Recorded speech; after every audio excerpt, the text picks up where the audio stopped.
پہلی بات تو یہ جان لیجئے کہ مہدی دو ہیں، ایک شیعوں کے مہدی، ایک سنیوں کے مہدی۔ ان میں بڑا فرق ہے۔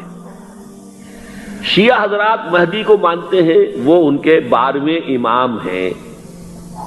ان کے عقیدے کے مطابق انہیں پیدا ہونے کے فوراً بعد اس اندیشے سے کہ انہیں قتل کر دیا جائے گا ایک غار میں چھپا دیا گیا تھا۔ تقریباً 1200 برس سے وہ اس غار کے اندر ہیں، وہ روپوش ہیں، چھپے ہوئے ہیں، اسی لیے انہیں امام غائب کہا جاتا ہے۔ اور اب ان کا انتظار ہو رہا ہے، اس لیے انہیں امام منتظر بھی کہا جاتا ہے۔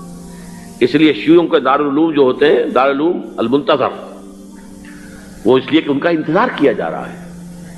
تو یہ ہے، اب وہ ان کا خیال ہے کہ آخری دور میں، آخری زمانے میں وہ ظاہر ہو جائیں گے، غار سے نکل آئیں گے۔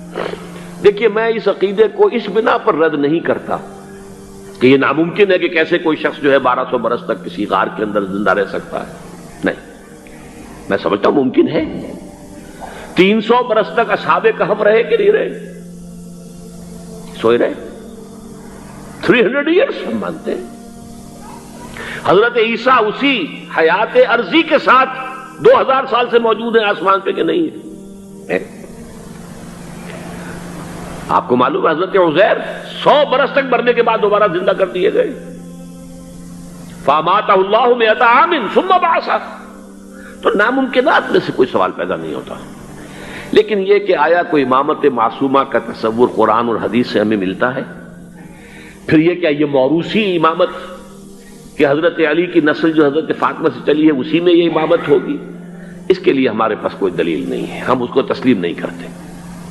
ہم تو سمجھتے ہیں کہ معصومیت ختم ہو گئی محمد الرسول اللہ صلی اللہ علیہ وسلم پر، خاتم المعصومین ہے محمد الرسول اللہ۔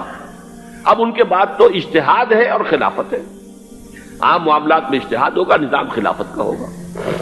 تو ہمارے نزدیک جو میں جس مہدی کا نام لے رہا ہوں وہ مہدی ہے جو ایک مجدد ہوں گے، جیسے کہ مجددین کے نام میں نے آپ کو گنوائے ہیں۔